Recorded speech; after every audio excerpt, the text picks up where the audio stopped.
साथियों नमस्ते। तो आज हम आइए पता लगाए 6.3 भाग 6 जो कि आपके पेज संख्या 149 पर है। इसके प्रश्न करेंगे और इससे पहले वाले जितने भी वीडियोज है वो सारे मैंने प्लेलिस्ट में डाल दिए हैं। अगर वो वीडियोज आपको देखने हो तो प्लेलिस्ट में जाकर आप देख सकते हो। तो यहाँ पर पहला प्रश्न है, एक आयत की विमाएं बताइए जिसका क्षेत्रफल उन दो आयतों के क्षेत्रफल के योग के बराबर होगा जिनकी विमाएं 5 मीटर गुणा 10 मीटर और 2 मीटर गुणा 7 मीटर है। तो देखो प्रश्न में हमें क्या करना है, एक बड़े आयत की जो विमाएं हैं, विमाएं मतलब लंबाई और चौड़ाई, ये हमें ज्ञात करनी है। और यहाँ हमें दो छोटे छोटे आयत दिए, यानी अगर मैं इसके दो टुकड़े कर दूं तो इसके दो टुकड़े हो जाएंगे और इन दोनों के क्षेत्रफल को मिलाकर इसका क्षेत्रफल बनेगा। तो इनकी हमें विमाएं दे दी है, विमाएं मतलब लंबाई और चौड़ाई है ना। तो लंबाई इसकी 5 मीटर दी है, चौड़ाई इसकी 10 मीटर दी है। दूसरे वाले आयत की लंबाई 2 मीटर दी है और चौड़ाई 7 मीटर दी है ना। तो हमें क्या करना है, जो बड़ा वाला आयत है उसका क्षेत्रफल निकालना है और फिर हमें इसकी लंबाई और चौड़ाई बतानी है। समझ में आया प्रश्न? अच्छा, हम कैसे ज्ञात करेंगे? तो पहले हम क्या करेंगे, पहले इस आयत एक का क्षेत्रफल ज्ञात करेंगे। आयत का क्षेत्रफल क्या होता है? आयत का क्षेत्रफल होता है लंबाई गुणा चौड़ाई, है ना। तो इसकी लंबाई कितनी है 5 और चौड़ाई कितनी है 10, तो इसका क्षेत्रफल बनेगा 50 वर्ग मीटर, है ना। फिर दूसरा वाला जो आयत है, ये आयत 1 है और ये आयत 2, इसका क्षेत्रफल का सूत्र भी क्या होगा, लंबाई गुणा चौड़ाई। लंबाई कितनी है 2, चौड़ाई कितनी है 7 और 2 सत्ते 14 वर्ग मीटर। अब जब दोनों का क्षेत्रफल हम जोड़ेंगे तो इस बड़े आयत का क्षेत्रफल हमें मिलेगा, यानी हमें A3 मिलेगा, लंबाई गुणा चौड़ाई बराबर ये हमें कैसे मिलेगा, इन दोनों को जब हम जोड़ेंगे तब हमें मिलेगा इस बड़े वाले का क्षेत्रफल। तो 50 और 10 60 और 4 64, तो इसका जो क्षेत्रफल निकल के आया बड़े वाले आयत का क्षेत्रफल वो आया 64 वर्ग मीटर, है ना। यानी ये जो इसका क्षेत्रफल है, ये माप वो कितना निकल के आया 64 वर्ग मीटर। अब हमें इसकी लंबाई कितनी होगी और चौड़ाई कितनी होगी वो बताना है। तो वो कैसे बताएंगे, यानी इस प्रश्न को सही से हल कैसे करना है, अब वो समझो। तो हमें पहले तो देखो ये प्रथम आयत का लंबाई और चौड़ाई दी है, तो हम सीधा इसको सॉल्व करते हैं।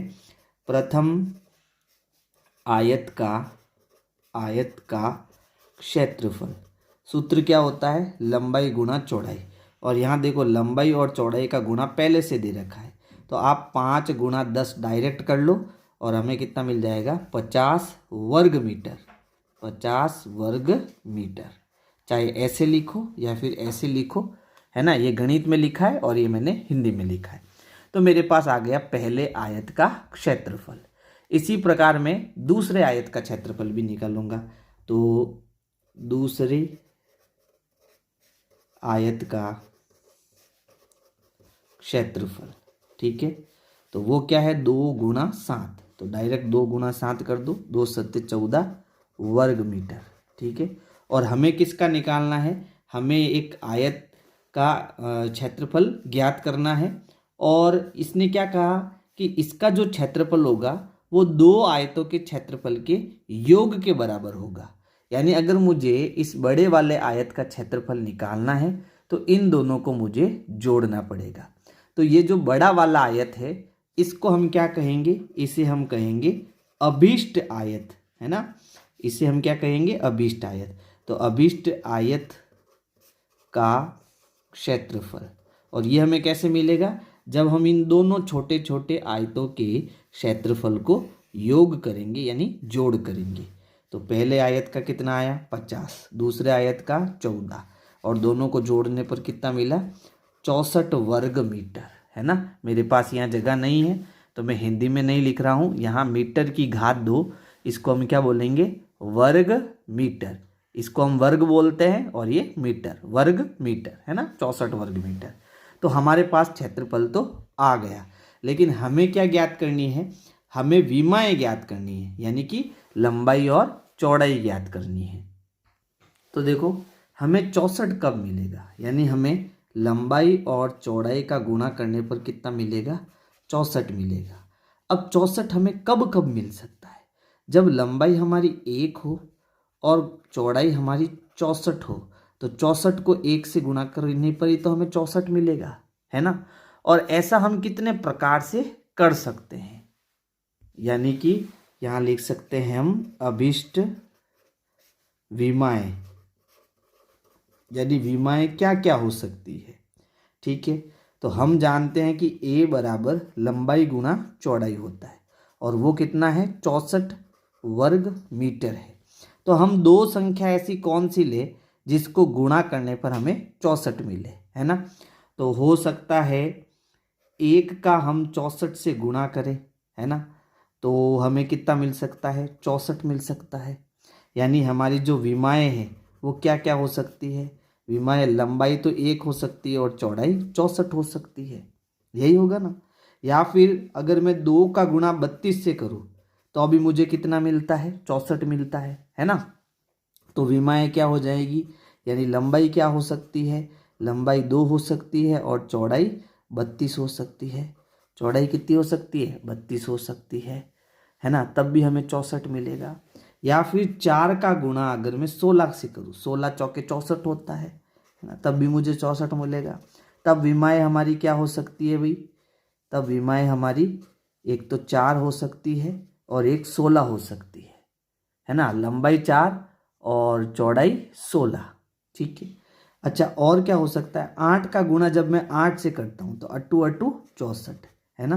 तब हमारी विमाएं क्या हो सकती है कि लंबाई भी 8 ले लो और चौड़ाई भी 8 ले लो, जब इनका गुणा कराएंगे हमें 64 मिलेगा।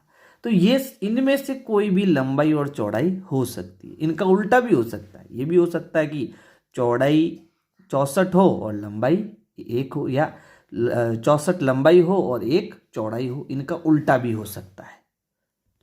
तो ये सभी हमारे क्या हो जाएंगे, आंसर हो जाएंगे।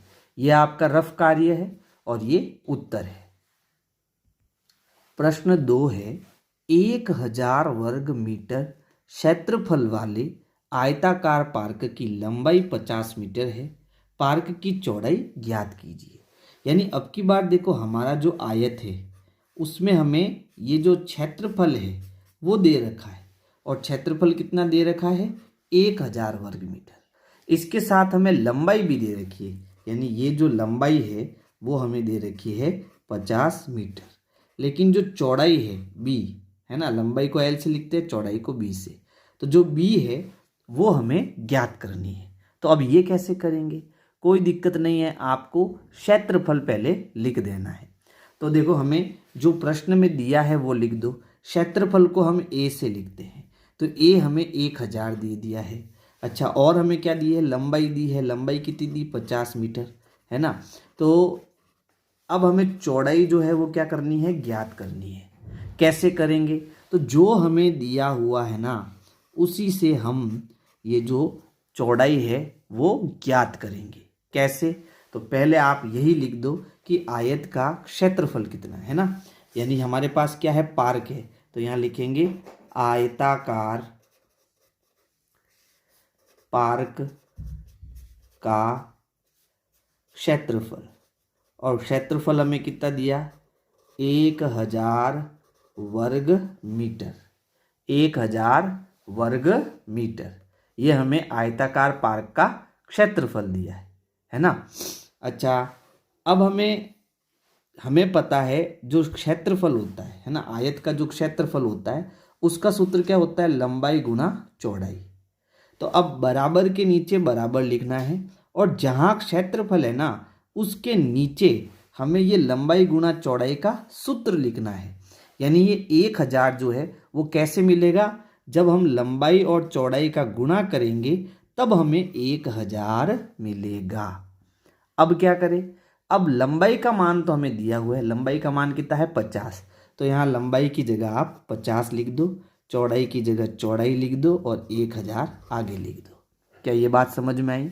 जब भी हमें क्षेत्रफल दिया होता है ना तो क्षेत्रफल का सूत्र हम सामने नहीं लिखेंगे, क्षेत्रफल का सूत्र हम नीचे लिखेंगे। क्षेत्रफल कितना दिया 1000, तो वो हमें क्षेत्रफल के सामने लिखना है।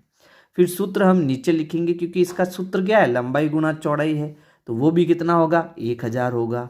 अब लंबाई की जगह हमने 50 रख दिया, चौड़ाई हमें ज्ञात करनी है। फिर जब भी हमें बराबर के इधर साइड में कोई संख्या भाग में दी जाती है ना, या गुणे में दी जाती है, तो उस तरफ जब संख्या जाती है वो किस में आ जाती है, भाग में आ जाती है। तो अब यहाँ 50 देखो गुणे में है, तो जब ये 50 बराबर के इधर जाएगा तो किस में जाएगा भाई, भाग में जाएगा। यानी b अपनी जगह पर रहेगा, 1000 अपनी जगह पर रहेगा, और जब ये 50 उधर जाएगा तो ये 50 किस में आ जाएगा, भाग में आ जाएगा। अच्छा, अब हम 1000 में 50 का भाग देंगे, तो 1 0 से 1 0 गया, 5 एकम 5, 5 दूनी 10, और ये 0, तो भाग कितनी बार जाएगा, 20 बार। और 20 क्या है, क्योंकि देखो लंबाई मीटर में है ना, तो चौड़ाई भी हमारी किस में आएगी, मीटर में आएगी। ये हमारा आंसर हो जाएगा। ठीक है, इस प्रकार से आपको प्रश्न 2 करना है। प्रश्न 3 है, एक कमरे के फर्श की लंबाई 5 मीटर है। यानी ये मेरे पास क्या है, कमरा है, और लंबाई मुझे कितनी दी है, 5 मीटर, तथा चौड़ाई 4 मीटर है। और इस कमरे की ये जो चौड़ाई है वो कितनी है, 4 मीटर है। 3 मीटर भुजा वाले एक वर्गाकार कालीन को फर्श पर बिछाया गया है। अब यहाँ पर हमें भुजा दी है, और किसकी, वर्ग की। यानी इस आयत के अंदर एक वर्ग है और इसकी भुजा हमें 3 मीटर दी। यानी कि हम जानते हैं कि वर्ग की सभी भुजाएं समान होती है। तो ये 3 मीटर है, तो ये भी कितनी हो जाएगी, 3 मीटर। लंबाई और चौड़ाई 3 मीटर होगी। फर्श के उस भाग का क्षेत्रफल ज्ञात कीजिए जिस पर कालीन नहीं बिछा है। यानी देखो यहाँ इस एरिया में कालीन नहीं बिछा है, तो इसका क्षेत्रफल जो है मुझे ज्ञात करना है ना। अब ये कैसे ज्ञात करेंगे, एकदम सिंपल है। देखो ये बड़ा वाला आयत है, अगर मैं बीच में से इस वर्ग को कैंची से काट कर निकाल दूँ तो मेरे पास क्या बचेगा, ये क्षेत्रफल बचेगा, है ना। और काट कर निकालने का मतलब ये हुआ कि ये जो बड़े वाले आयत का क्षेत्रफल है उसमें से छोटे वाले वर्ग को हम घटा देंगे। जैसे ही घटाएंगे हमें इसका क्षेत्रफल मिल जाएगा। यानी हम क्या करेंगे, देखो पहले मैं रफली समझा देता हूँ। मेरे पास जो ये बड़ा वाला आयत है ना ए, उसका क्षेत्रफल क्या होगा, लंबाई गुना चौड़ाई। तो लंबाई कितनी है 5, चौड़ाई कितनी है 4, गुणा करेंगे तो 5 चौक 20 वर्ग मीटर आएगा। और ये क्या है, वर्ग। तो वर्ग का जो क्षेत्रफल होता है ना, वो होता है भुजा गुणा भुजा। तो भुजा कितनी है 3, तो 3 गुणा 3 कितना हो गया 9। अब ये जो क्षेत्रफल है इसको हम कैसे ज्ञात करेंगे, तो ये जो अभिष्ट क्षेत्रफल है उसको हम बड़े वाले के क्षेत्रफल में से छोटे वाले क्षेत्रफल को घटाएंगे। जैसे ही घटाएंगे हमें इसका क्षेत्रफल मिल जाएगा। आ गई बात समझ में। अब करना कैसे है वो समझो। तो पहले देखो प्रश्न में जो हमें दिया है वो लिख देते हैं। दिया है तो दिया हमें लंबाई कितनी है 5 मीटर, चौड़ाई हमें कितनी दी है 4 मीटर, और यहाँ हमें भुजा भी दी हुई है ए, भुजा हमें कितनी दी है 3 मीटर। भुजा को हम ए से लिखेंगे, ठीक। अच्छा, पहले हम क्या ज्ञात करेंगे, पहले हम कमरे के फर्श का क्षेत्रफल ज्ञात करेंगे। कमरे के फर्श का क्षेत्रफल, ठीक है। और क्षेत्रफल ये हमारा क्या है, आयत है ना। तो क्षेत्रफल का सूत्र हो जाएगा लंबाई गुना चौड़ाई। अच्छा, लंबाई कितनी है, लंबाई 5 मीटर है, चौड़ाई कितनी है 4 मीटर, तो 5 चौक 20 वर्ग मीटर, है ना, वर्ग मीटर। ये आ गया हमारे कमरे के फर्श का क्षेत्रफल। अब हम किसका क्षेत्रफल निकालेंगे, हम कालीन के फर्श को, कालीन का क्षेत्रफल ज्ञात करेंगे। और कालीन हमारी क्या है, वर्गाकार है ना। तो यहाँ लिखेंगे वर्गाकार कालीन का क्षेत्रफल। और क्षेत्रफल का सूत्र क्या होगा, भुजा गुणा भुजा, ए गुणा ए। और ए हमें कितनी दी है 3, तो 3 गुणा 3 कितना हो गया 9 वर्ग मीटर। अब हमें इस क्षेत्र का जो है क्षेत्रफल निकालना है। फर्श के उस भाग का क्षेत्रफल निकालना है जिस पर कालीन नहीं है ना। तो उसे हम बोल देते हैं अभिष्ट भाग। जो हमें ज्ञात करना है उसको हम क्या बोलेंगे, अभिष्ट। तो अभिष्ट भाग का क्षेत्रफल, और वो कैसे निकलेगा, 20 में से बड़े क्षेत्रफल में से छोटे क्षेत्रफल को घटाएंगे। 20 में से 9 को घटाएंगे तो आएगा 11 वर्ग मीटर, और यही हमारा क्या हो जाएगा, आंसर हो जाएगा। प्रश्न 4 है, 15 मीटर लंबे और 12 मीटर चौड़े एक पार्क के चारों कोनों को खोदकर फूलों की क्यारियां बनाई गई है। यानी क्या हो रहा है कि ये हमारे पास क्या हो गया, आयत हो गया, और इसके चारों कोनों पर ऐसे छोटी छोटी क्यारियां बनाई गई है। ठीक है, जिनकी लंबाई और चौड़ाई क्रमशः 2 मीटर और 1 मीटर है। ये प्रत्येक की जो लंबाई है वो 2 मीटर है और चौड़ाई जो है वो कितनी है, 1 मीटर है। एक लॉन बनाने के लिए अब कितना क्षेत्रफल उपलब्ध है। यानी कि अब इन चारों को छोड़कर बाकी बचा जो क्षेत्रफल है वो हमें ज्ञात करना है। तो ये तो सिंपल है, कैसे करना, सबसे पहले हम ये जो बड़ा वाला आयत है उसका क्षेत्रफल ज्ञात करेंगे, यानी A1 ज्ञात करेंगे, पहले बड़ा वाला क्षेत्रफल ज्ञात करेंगे। फिर ये जो छोटे छोटे क्षेत्रफल है इनका क्षेत्रफल निकालेंगे। अब ये कितने हैं, 4 है, चारों का क्षेत्रफल जोड़ देंगे, या जो हम क्षेत्रफल निकालेंगे उसको 4 से गुणा कर देंगे, दोनों को घटाएंगे, उत्तर आ जाएगा। कैसे करना है समझो। पहले यहाँ लिखेंगे पार्क की लंबाई, तो लंबाई है 15 मीटर। ठीक है, फिर चौड़ाई, तो चौड़ाई हमें कितनी दी भाई, 12 मीटर, है ना। और ये 2 मीटर और 1 मीटर किसकी है, ये छोटी छोटी जो क्यारियां हैं, है ना, फूलों की क्यारियां, इसकी भी लिख देते हैं, फूलों की क्यारियां की जो लंबाई है वो है 2 मीटर, है ना, और चौड़ाई कितनी है, 1 मीटर। तो ये हमें दिया हुआ है, प्रश्न के अंदर दिया हुआ है। ठीक है, सबसे पहले हम क्या करेंगे, पार्क का क्षेत्रफल ज्ञात करेंगे। और पार्क कैसा है, आयताकार है ना, जिसमें लंबाई चौड़ाई दे रखी है तो वो आयताकार ही होता है। तो यहाँ लिखेंगे आयताकार पार्क का क्षेत्रफल, और सूत्र होता है लंबाई गुणा चौड़ाई। लंबाई कितना है, 15 मीटर, और चौड़ाई कितनी है, 12 मीटर। दोनों के गुणा कर दो, 15 एकम 15, 15 दूना 30, हसल की 3, 15 एकम 15, 15 और 3 180 वर्ग मीटर। तो ये आ गया हमारे आयत, बड़े वाले आयत का क्षेत्रफल। ठीक है, अब हम एक क्यारी का क्षेत्रफल ज्ञात करेंगे। एक क्यारी का क्षेत्रफल, और ये भी कैसी है, आयताकार, क्योंकि इसमें लंबाई भी है और चौड़ाई भी है। तो इसका सूत्र भी होगा लंबाई गुणा चौड़ाई। अतः इसकी लंबाई कितनी है, 2, चौड़ाई कितनी है, 1, दोनों का गुणा करो, 2 एकम 2, 2 वर्ग मीटर। अच्छा, एक क्यारी है और हमारे पास क्यारियाँ कितनी है, चारों कोनों में हमें 4 लगानी है ना। तो यहाँ लिखेंगे 4 क्यारियों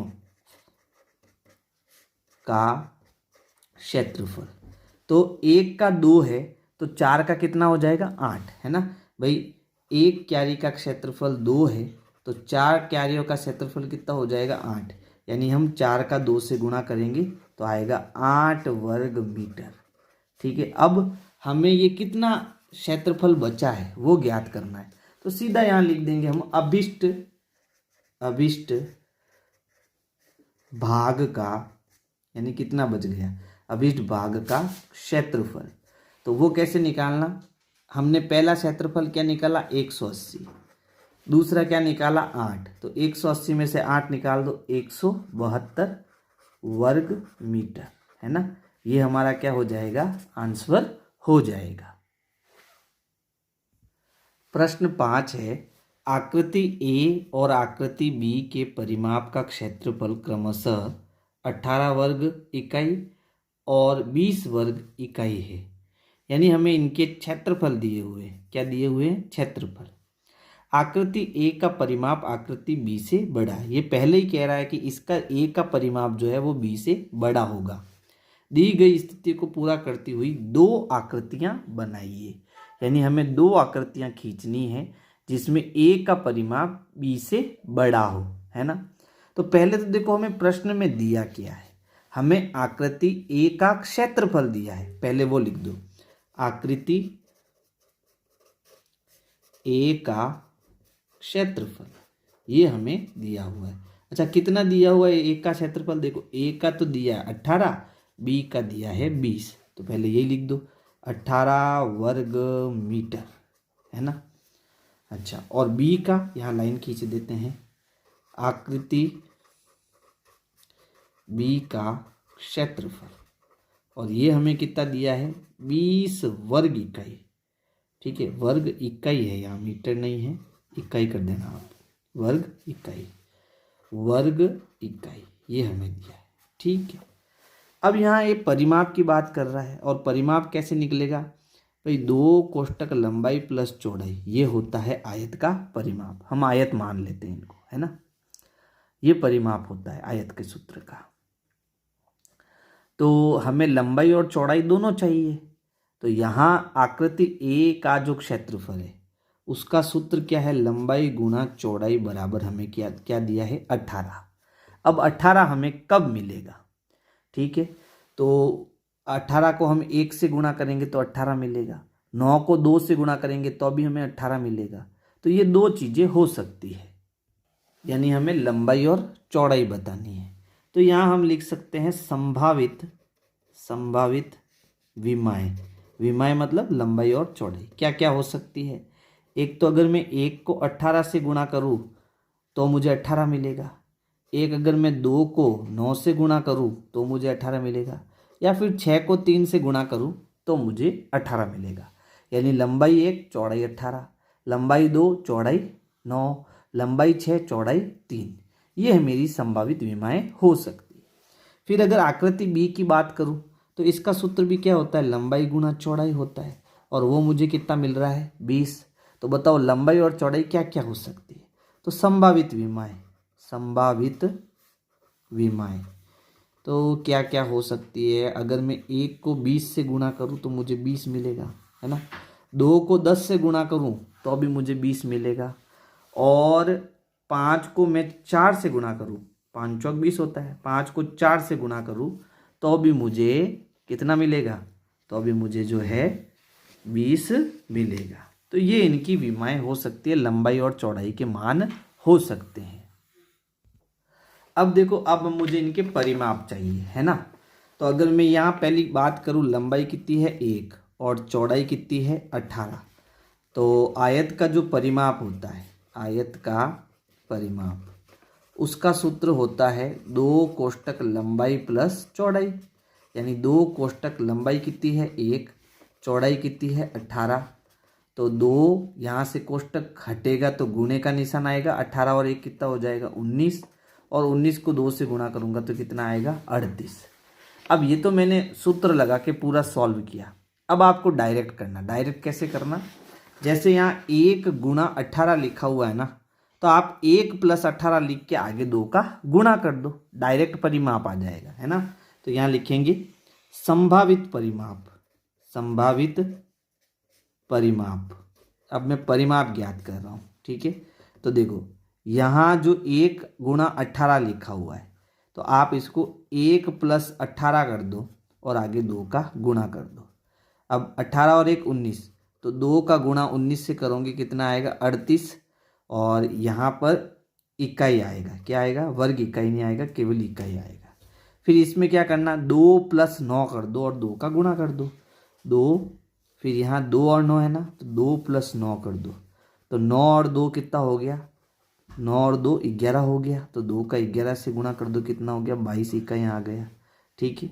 फिर यहाँ 6 गुणा 3 है, तो 2, 6 + 3 कर दो, 9 हो गया, और 2 का 9 से गुणा कर दो, 2 9 18 इकाई। सबसे बड़ा परिमाप क्या आया? इसमें 38 आया। इसी प्रकार इसका परिमाप भी निकालो। यहाँ लिखेंगे संभावित परिमाप। कैसे ज्ञात करेंगे? तो तो यहाँ 1 और 20 है ना, तो 1 + 20 कर दो और आगे 2 का गुणा करा दो। तो देखो 20 और 1 21, तो 2 का हम 21 से गुणा कराएंगे, 21 दूना कितना आ जाएगा 42 इकाई आ जाएगा। ये आपका परिमाप होगा, है ना। ठीक है, ये पहले का आ गया। फिर 2 × 10 है, तो इसको 2 + 10 कर दो और आगे 2 का गुणा करा दो। तो 10 और 2 12, 12 दूना 24, यानी कि 2 × 12 करो कितना आएगा 24 इकाई आएगा। ठीक है। अच्छा, फिर है 5 × 4, तो यहाँ 2, 5 + 4 कर दो तो 9 हो गया, 9 दूनी 18, है ना। 2 × 9 यानी कि 18 इकाई। अब हमें इनको देखकर 2 चित्र बनाने हैं। पहला कौन सा चित्र, ए का परिमाप आकृति बी से बड़ा है। यानी कि अगर मैं ये पहला वाला परिमाप लेता हूँ जिसमें लंबाई 1 है और चौड़ाई 18 है, तो परिमाप मुझे 38 मिलेगा। तो दूसरा मुझे कौन सा लेना पड़ेगा, जो इससे छोटा हो, है ना। तो इससे छोटा कौन सा होगा, 24 वाला या 18 वाला। तो अगर हम ये पहला वाला लेंगे ए, तो बी हमें दूसरा वाला लेना पड़ेगा, क्योंकि हमें ए का परिमाप बड़ा चाहिए और बी का परिमाप छोटा चाहिए।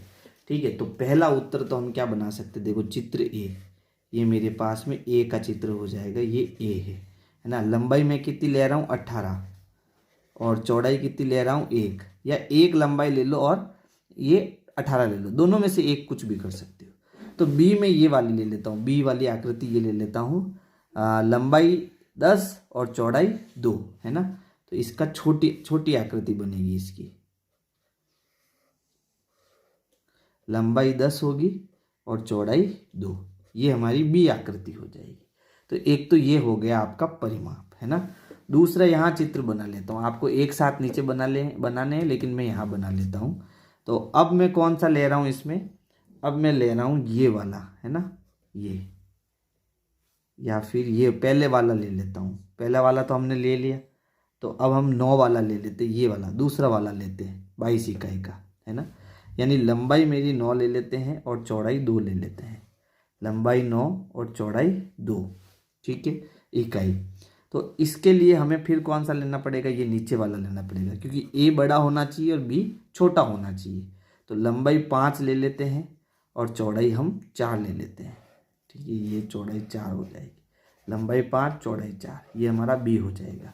तो यहाँ हम ए का परिमाप जो है वो बी से ज़्यादा होगा और यहाँ भी ए का परिमाप जो है वो बी से ज़्यादा होगा।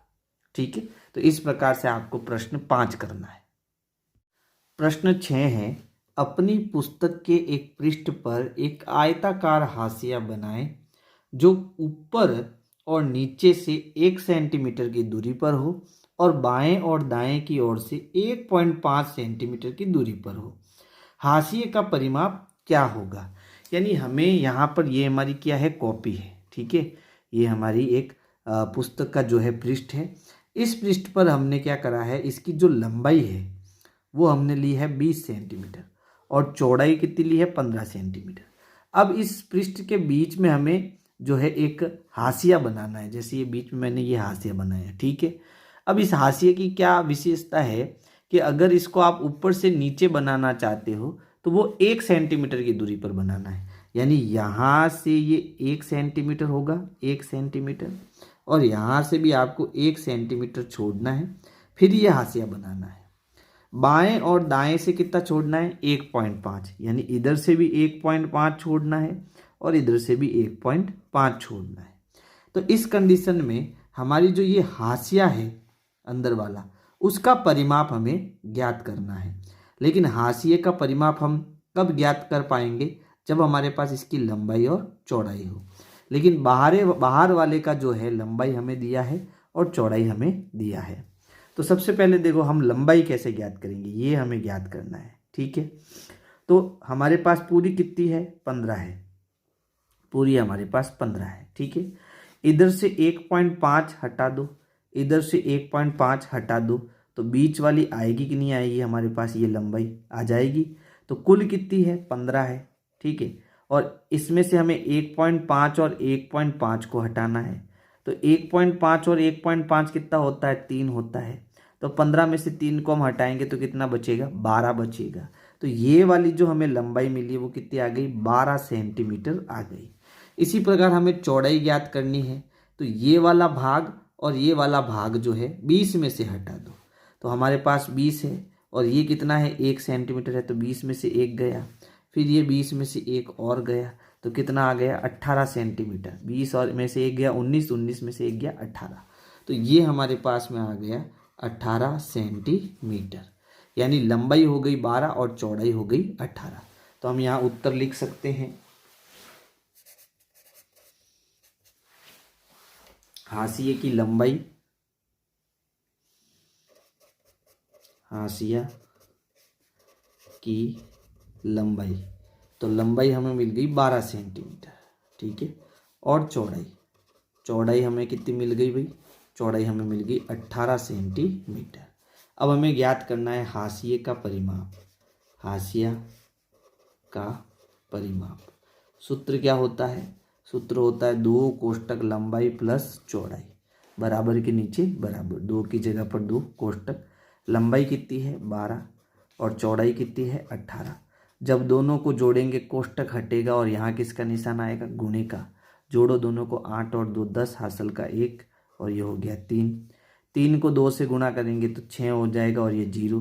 अब ये क्या है, परिमाप है, तो इसका उत्तर भी सेंटीमीटर में आएगा और यही हमारा क्या हो जाएगा, आंसर हो जाएगा। यानी हाशिया का परिमाप जो है वो आएगा 60 सेंटीमीटर। प्रश्न 7 है, 12 इकाई गुणा 8 इकाई आकार का एक आयत बनाइए। तो यानी कि हमें लंबाई दी है 12 इकाई, है ना, और चौड़ाई हमें दी है 8 इकाई, ये हमें दे रखा है।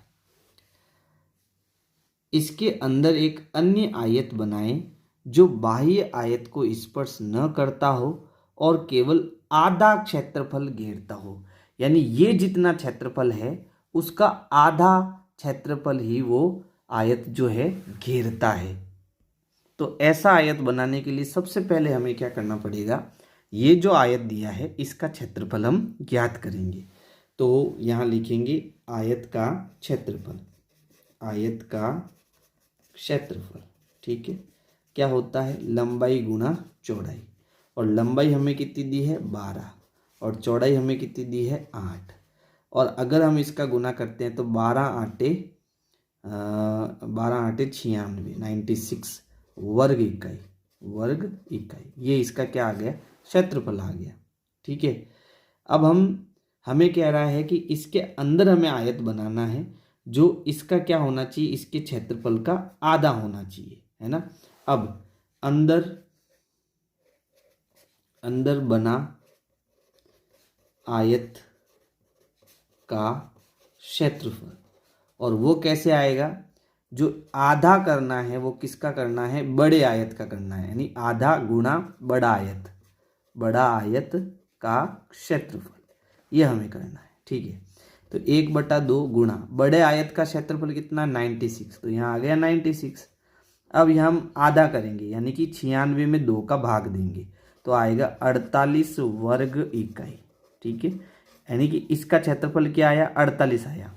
अब देखो हमें 48 कब मिलता है, तो देखो या तो मैं 1 का 48 से गुणा करूं तो मुझे 48 मिलेगा, है ना, या फिर अगर मैं 2 का गुना करूं 24 से तो भी मुझे 48 मिलेगा, या फिर मैं 4 का गुना करूं 12 से तो 12 चौक 48, तब भी मुझे 48 मिलेगा, या फिर मैं 6 का गुणा करूं 8 से तो 8 छंग कितना होगा 48।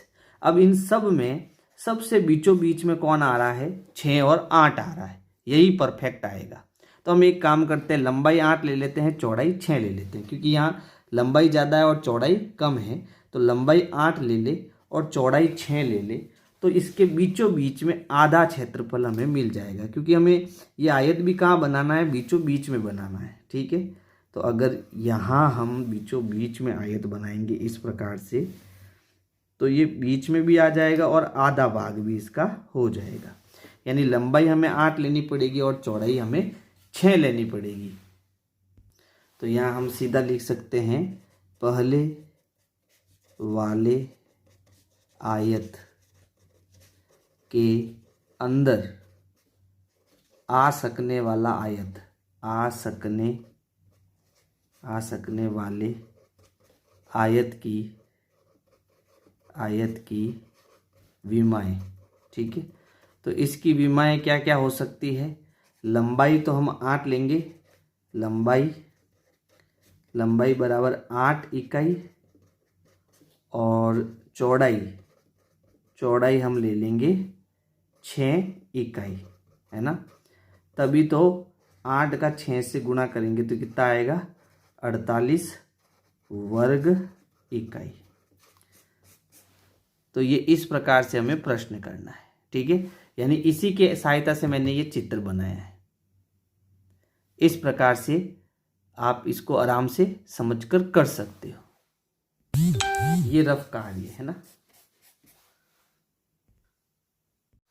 प्रश्न 8 है, एक वर्गाकार कागज को आधा मोड़ा गया, फिर मोड़ से वर्ग को 2 आयतों में काटा गया।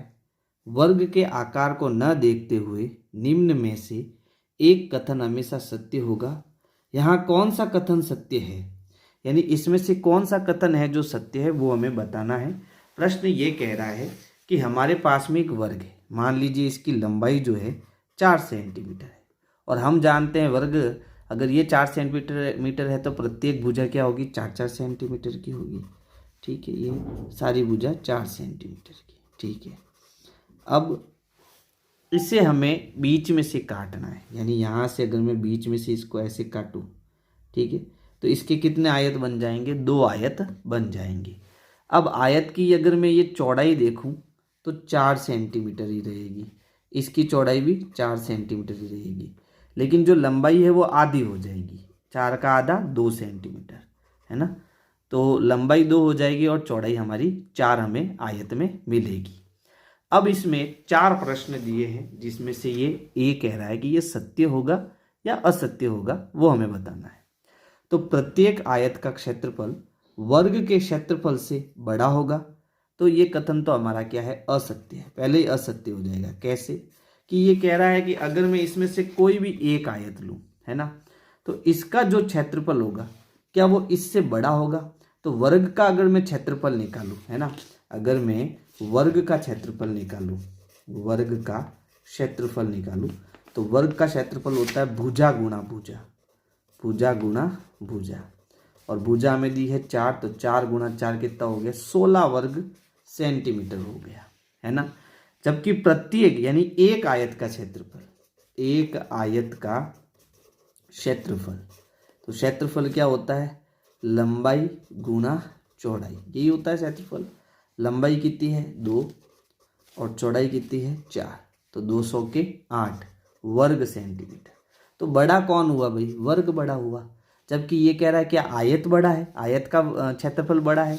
नहीं, प्रत्येक आयत का क्षेत्रफल, प्रत्येक यानी एक आयत का क्षेत्रफल जो है वो वर्ग के क्षेत्रफल से बड़ा होगा। असत्य। बड़ा कौन होगा? वर्ग का क्षेत्रफल होगा। यानी कि क्षेत्रफल किसका बड़ा है? वर्ग का क्षेत्रफल जो है वो बड़ा होगा आयत के क्षेत्रफल से। ठीक है, कौन बड़ा होगा? वर्ग का क्षेत्रफल होगा। यानी ये हमारा पहला जो प्रश्न है वो हमारा क्या हो गया? असत्य हो गया। अब दूसरा प्रश्न देखो, वर्ग का जो परिमाप है दोनों आयतों के परिमाप के योग से बड़ा होगा। किसका बड़ा होना चाहिए? वर्ग का। चलो चेक करते हैं। तो देखो, अगर मैं वर्ग का परिमाप निकालूं, है ना, दूसरे में, तो जो वर्ग का परिमाप है, वर्ग का परिमाप सूत्र होगा 4 गुणा भुजा। ठीक है, यही होता है परिमाप वर्ग का।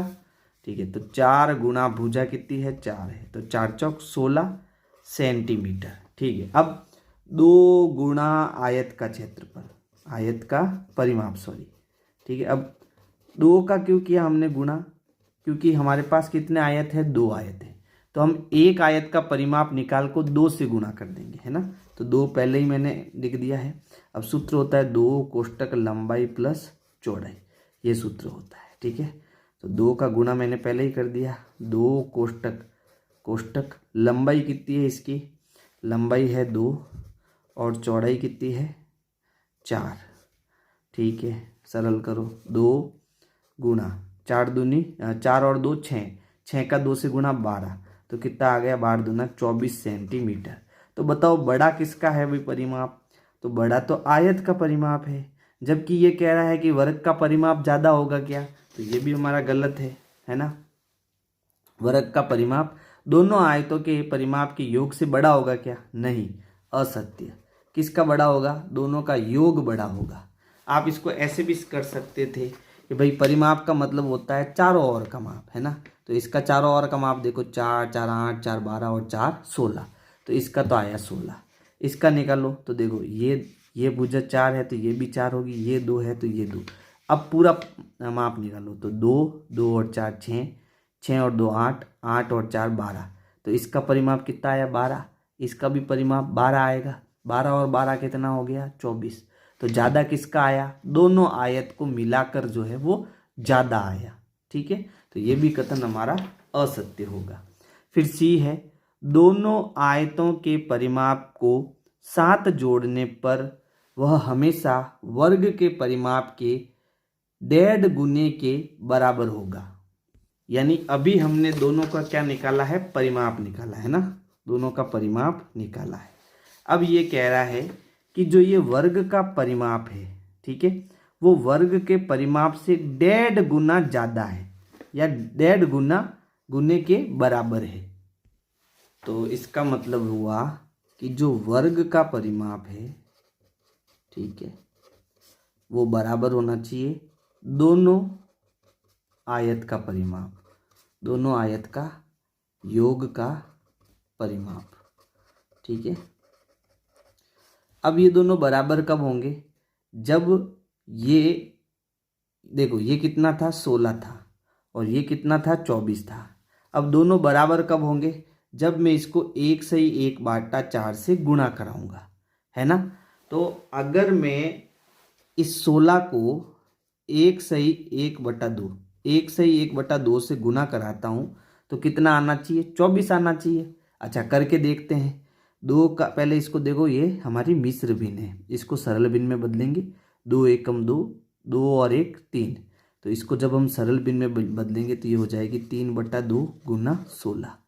ठीक है, कितना आना चाहिए? 24 आना चाहिए। तो अब देखो 16 में 2 का भाग दो, 2 एकम 2 और 2 अट्टे 16। 8 का 3 से गुना करो, 8 एकम 8, 8 दूनी 16, 8 तिया 24। तो इधर भी 24 आ गया और इधर भी 24 आ गया। ठीक है, तो ये दोनों बराबर आ गए। इसका मतलब ये कथन हमारा क्या आ गया? सत्य आ गया। ठीक है, प्रश्न कह रहा था कि दोनों आयतों का जो परिमाप है उनको जोड़ते हैं तो वो हमेशा वर्ग के परिमाप के 1.5 गुने के बराबर होगा। यानी जब हम वर्ग का गुणा 1.5 से करेंगे, वर्ग का जो परिमाप है उसका गुणा 1.5 से करेंगे, यानी वर्ग का परिमाप कितना आया 16, और हमें 1 से 1 बटा 2 से गुणा करना है। फिर क्या करेंगे? इसको सरल भिन्न में बदलेंगे तो 2 एकम 2, 2 में 1 जोड़ेंगे 3 बटा 2, ये काटेंगे तो 8 बार कटेगा, 8 तिया कितना होगा 24। तो ये दोनों क्या आ जाते हैं? बराबर आ जाते हैं। यानी ये कथन हमारा क्या हो जाता है? सत्य हो जाता है। फिर डी देखो, वर्ग का क्षेत्रफल हमेशा दोनों आयतों के क्षेत्रफलों को साथ जोड़ने पर प्राप्त क्षेत्रफल से 3 गुना बड़ा होगा। तो देखो ये तो हमारा ऐसे ही असत्य हो गया। क्यों हो गया समझो। ये कह रहा है जो वर्ग का क्षेत्रफल है और जो दोनों आयतों का क्षेत्रफल है, ठीक है, और दोनों आयतों को हम अगर जोड़ दें तो क्षेत्रफल से कितना आना चाहिए? 3 गुना बड़ा होना चाहिए, जबकि ऐसा नहीं है। क्यों नहीं है? क्योंकि इसका क्षेत्रफल कितना है भाई? 16 वर्ग इकाई है ना, और इसका छोटे वाले का कितना है 8, और इसका भी कितना है 8। तो अगर मैं दोनों को जोड़ूंगा तो 8 और 8 कितना हो गया 16। तो क्षेत्रफल तो बराबर ही होगा ना भाई। इसका क्षेत्रफल 16 है, इसका क्षेत्रफल 8 है और इसका भी 8 है, तो दोनों को जोड़ेंगे तो दोनों का मिलाकर क्षेत्रफल कितना हुआ? 16 हुआ।